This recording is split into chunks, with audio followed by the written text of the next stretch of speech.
Hey everybody, it's Sam here. Thank you for watching. So I'm going to show you how I've made this large gift bag. So I've got the 12 by 6, I think it is. I've got 12 by 4. I've got 8 by 12. I've got so many different sizes on the channel already, and I'll share the gift bag or the large gift bag playlist up here. But this one here is 12 by 8. It's huge. It's the biggest one I've made. So you can see the side fold there. So it's a fold flat. Okay, so you're great for making now. But the reason I've made these as well is because in a lot of paper pads, you get these full pages here. And if you're going to do a scrapbook layout, you might build up on top of it. But otherwise, it kind of gets, they don't really get used. They're the ones that are always left for me. But you can see here, when I open this one up and pop it out, it is a proper big, huge, and it's strong. It's surprisingly strong. I mean, well, I can't say what's going in here, but it's a soft, chunky piece of clothing. That's the hint. I don't want to say obviously too much, but it's a large piece of clothing that's going in this. So it's going to hold it perfectly. And I've got my handles here. I'll show you those in a moment. And I think it looks really nice. It does use more cardstock, but the good thing is I've used cardstock that I'm kind of at the end of, or I don't really use anyway. So I've just tried to pull out different greens in this one. So you can see I've got I think a light green there, different green on the sides, and then this is one of the plain papers from in here. I think it's this one at the top. So if you've got this pad, which I know a few people did go and get when I shared it, it's a lovely one. It was £4, I think, and I'm down to the last few pages. So the one I'm using today is this one here. So you get these two, Merry Christmas and then Believe in the Magic. And then that's all I've got left. I don't know if it's going to get used this year now. I think it's just going to go in with all my loose pieces. But from a pad that had, I don't know how many was in this, quite a few. I think I've done pretty well with that one. So it's a straightforward tutorial because it's all deconstructed. So all the pieces are separate. So it's really easy for you to adjust. But like I said, I think, you know, if you want a different size, just check out the others on my playlist there. So here's that sheet. I mean, they look lovely framed. You might want to put them in a shadow box. You could put baubles. You know, I've seen those on Pinterest where people fill a shadow box with baubles. This could be in the background. But it's really nice. It's got that little bit of foiling detail. So that one is 12 by 12. You just want, well, you need 2 pieces of 12 by 12. But you want something with a decoration or image on the front. And then this is the back piece here. And I'll go through the scoring of that in a moment. It's all from that same pad. And then here is the cream from the Lidl cardstock pack. So I know lots of people have the Lidl cardstock. It's from a supermarket in the UK, or I know Lidl's in other parts of the world as well. But in the UK, you can buy these A3 cardstock pads, and the cardstock's lovely. But the cream, I've got tons of it. I'm not really using it. So it's perfect for this. And actually, that isn't white. It is a cream. So you can see there, it matches perfectly. So 2 pieces of 12 by 12, and then you want these pieces here. So grab your scoreboard, and you'll want 2 pieces that are 9 by 12. Okay, so you'll have to trim this Lidl cardstock a little bit. I've already scored that one. So with this one here, along the 12-inch side, you want to score at 8 inches. And then pop it on the short side, so you've got that 4-inch towards the bottom, and you're going to score at 1/2 inch at 4.5 just down to the score line. So that first one was all the way down. This middle one is just to that score line, and then the last one's at 8.5 all the way down. You want to do that on 2 pieces, and we're going to do this little bit of scoring separately in a minute. Now for the base, I've actually used the whole width of the Lidl cardstock, but I know not everybody's going to have that because, like I said, it's A3. It comes in at, I think 13, or I trimmed this to 13. So if you've got the Lidl cardstock, make sure it's 13 by 9. If you don't, then cut it to 12 by 9, and I'm going to show you how you can add some tabs if you don't have this, you know, longer length cardstock. So cut it down to size, and then you're going to score at 1/2 inch on all 4 sides. Now with this, obviously it goes off my scoreboard. Just keep it in the track and then just slide it up, and then you can just carry on scoring. But do 1/2 inch on all 4 of those sides. And it's this that's going to connect the whole bag together in terms of the base. This is going to attach all 4 sides. These are your little 1/2 inch tabs. So you can fold and burnish all of those, and it's a great one to reinforce a bit more. So say you have got something a bit heavier going in, you could cut a piece of grey board to this size here and pop it on the top. and then you could cover it with decorative paper if you wanted to, or just put another layer of cardstock and sandwich it in between your construction glue, so either your Kalau or Beacon 3-in-1. That's going to be great as well. So fold and burnish those score lines, and then you want, like I said, the two pieces of 12 by 12, one's the front, this one that's going on the back, you just want to score at 4 inches. So if it's directional, that's the right way up. The score line is running along the bottom. So you'll then pop it on the side. So just make sure you've got your directional paper, you know, facing the right way. But 4 inches all the way down there. So that's all the scoring with the scoreboard. Then we want to do a bit of scoring on this piece. You'll see I've already done this one, and we've got this triangular part here. This is what's going to allow us to fold the bag flat. Okay, you can go any way you want it. So from the bottom of that 4.5 score line that you scored up to this one here, take your ruler and you're going to score across to the bottom of that score line, not to the corner of the card, just to the corner of the bottom of that score line. So sit your ruler down, pop your stylus at the bottom first, and then move the ruler next to it, and then just score. Make sure you've got a soft surface underneath, or a table that you don't mind getting marked. Usually use a little self-healing mat or something, like so. And then these score lines you want to fold so they're mounting folds. The middle one will be a valley, and then these triangular folds are going to be valleys, like so. And then that one you can just fold in half. I mean, it will end up folding in all directions, but you can see now you just want all the score lines to be able to fold in. So you should have mountains on the outside. This is a valley, these are mountains, and then these two are valleys. And you want to do that, so you've got those two pieces there. You've got your base piece, you've got your back piece, and you've got your front. So first of all, take the bottom piece and you want to remove the little squares in all the corners and just take a little wedge off each side so it's slightly angled. So again, just cut on a little angle, like so. So that's that piece. With this one here, you don't really need to cut it, but you might find if you just take a little triangle just where that score line goes across, it might just take a little bit of pressure off. So just, you can see there, just a little notch that I've just taken out along that score line. And I'll do that on this one as well. So first of all, you want your front and one of the side pieces, and just kind of flatten it for the minute. You're going to add your glue.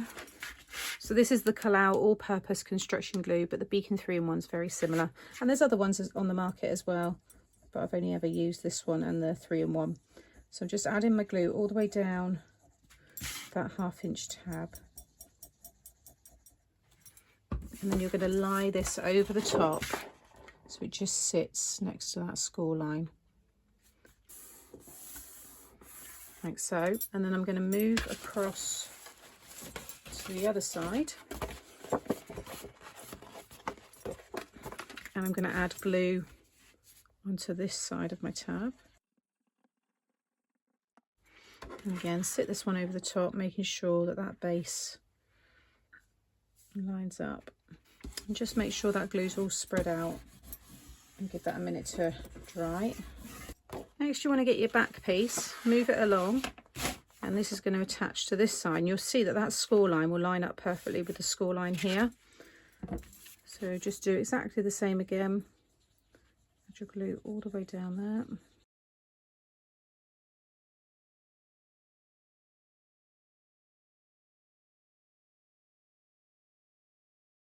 Next, we want to add the base. So I've got that long piece, but like I said before, you might not, actually no, we can stick this bit. I'll show you the next step if you've got yours shorter at the 12-inch length in a moment. So you're going to, I'm trying to get this all on my desk.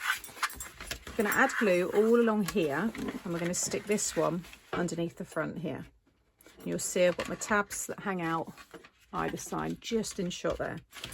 So add the glue all the way along. I mean, you can use a red tape with this, but I do advise a liquid glue. It just gives you that wiggle room You know, I'd hate for anybody to use the red tape, stick it down and it'd be wrong. You rip it, you rip your lovely piece that you might have, and yeah, it's just think you've got a little bit more freedom and time to work with the liquid glue there. Okay, so if your base piece is just 12 inches, what you will have now is you won't have this tab. Yours would have just lined perfectly up to there, okay? You want to cut yourself 2 pieces of 1 by 8, and you're going to score along the 1 inch side, you're going to score at 1/2 inch all the way down. On both of the pieces, you then want to just cut a little flag tail at the end. So just take a little bit off of each side, so you've kind of got that point. And then you're going to stick this. So if I just fold that underneath, because yours will look like this, it won't have anything there. Fold and burnish this, add your glue to one side and stick it underneath there, and you will then have your hinge, and then you'll add glue to that and you'll stick it under there. So once you've added them, you'll then, you know, have yours looking like mine is there. So that's all you need to do, just add this strip. I'll put the measurements of that in my blog, but that's just an easy way.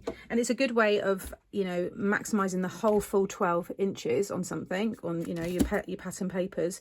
And you're like, oh, well, I don't want to score this. I don't want to, you know, have to ruin it or shrink it down. Just add your hinge, cut it as a separate piece and just stick it underneath. So now we can add glue onto this side here. And try and bring this as far into shot as possible. So all the way down there. I'm going to flip it over, bring this up, fold the one that you've just put the glue on, and bring up this side. And without hitting my lamp there, so just bring that up. And if you then pop it on its side, again, you know, it's easy to do, it's just hard for me to film. But now if you go in this way, you can kind of move it and just make sure, if I come around this way, actually, there we go, you can move it just to make sure you push it right up to the edge there of that card. You're then going to add glue. Basically, you're going to add glue to all of them, and you're just going to join it all together. So you're now going to add glue all down there and bring up the back piece.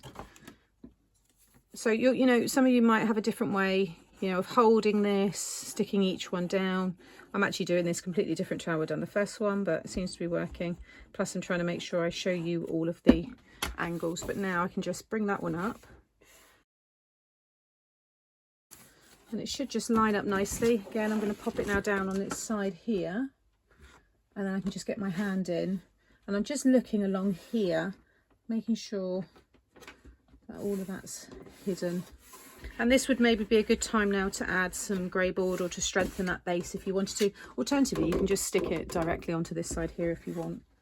So with the last section now, I'm going to add my glue all onto this last base piece, but also onto this end here. I know I'm so close to the camera there, sorry, but all along this piece as well. So I'm going to try and look at ways to have my camera higher for when I do these kind of things, but again, just adding the glue there. So now you can just see what I'm doing. I'm clipping it under there, but making sure it's over that base tab there, and then just line that up.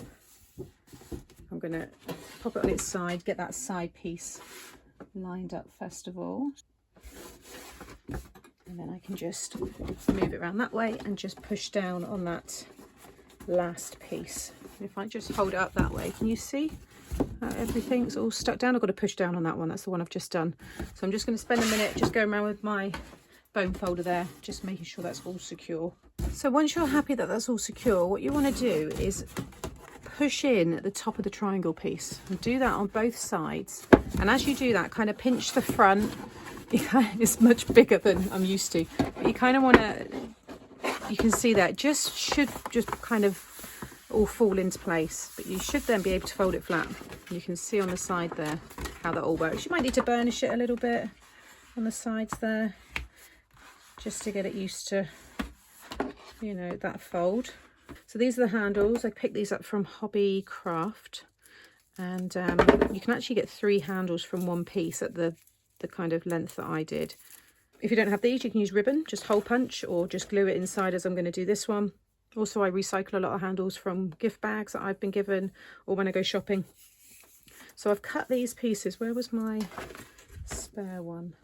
Okay, so it's here. So this length is, you're looking at about 13 inches, maybe just under, but 13 inches, and it's easy then. So I'm just going to use that to trim this one. That's my 2 there, and then I can keep that. I might be able to get, yeah, so you can see there's the other 2, which are the same length. So that's the 3 from one piece. These are all the other colours that you get. There's loads, and I think it's £2 possibly. So now decide where, you know, how far in you want them. I think I did mine at 4 inches in from each side. Yeah, bang on 4 inches there. So what I would do is pop a pencil mark there. I'm actually just going to use my ruler as the guide. I've got my hot glue gun ready to go here. So if I pop it this way so you can just see what I'm doing. So I'm just going to sit that there. And so it's going to be just there. And I'm going to just put a thin bead of glue like so. Gone in about 1 inch, and then I'm just going to sit that over the top, let it grab, and then I'll push it down more in a minute. But yeah, stick about 1 inch. You can see there. Oh, I shouldn't move it yet. Actually, that's cooled a bit now. Just push that down, and then I'll show you. There we go. About 1 inch down. You can see some of the glue. If you don't like that, put a strip of, you know, paper over the top. I'm not too worried about that kind of thing. And I know, again, people that get this will not see that at all. So again, 4 inches.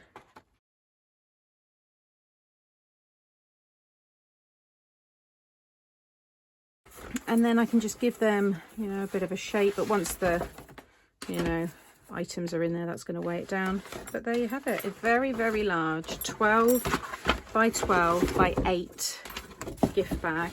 You'll see it better in the pictures. Gift tag hanging. There's actually gift tags that come in that paper pad, so I've just trimmed some of mine down. But look at that, you've got so much space inside this one here. So let me just bring back in the other one. And these are great for, you know, maybe after Christmas you're sorting out all your Christmas things and you've got things like this lying around and papers that you're not sure about. Sit down one afternoon and just batch make a load of these kind of gift bags, big ones, and, you know, look how easy they are to store away. You know, pop them down the side of a unit in a cupboard or something, and then you've got them ready to go. Because, you know, I've got some other big ones, and I use that on some of the other playlists, these big sheets with just big words in the middle. They're perfect for gift bags. Might even add a few bells onto this one as well. But yeah, I'm going to get the gifts put in these once I've taken pictures and stuff, and they're going to go straight under the tree. So I hope this has helped all of those that have asked me to make the larger packaging, gift bags, gift boxes, things like that. I'm trying to share a few more, and the way that I put this together, hopefully you can easily alter it to suit the gifts and things that you need. But do check out that gift bag playlist, because there are heaps on there, so you're bound to find, you know, a measurement that's going to suit you. As always, thank you for watching, and I'll be back again very soon. Bye.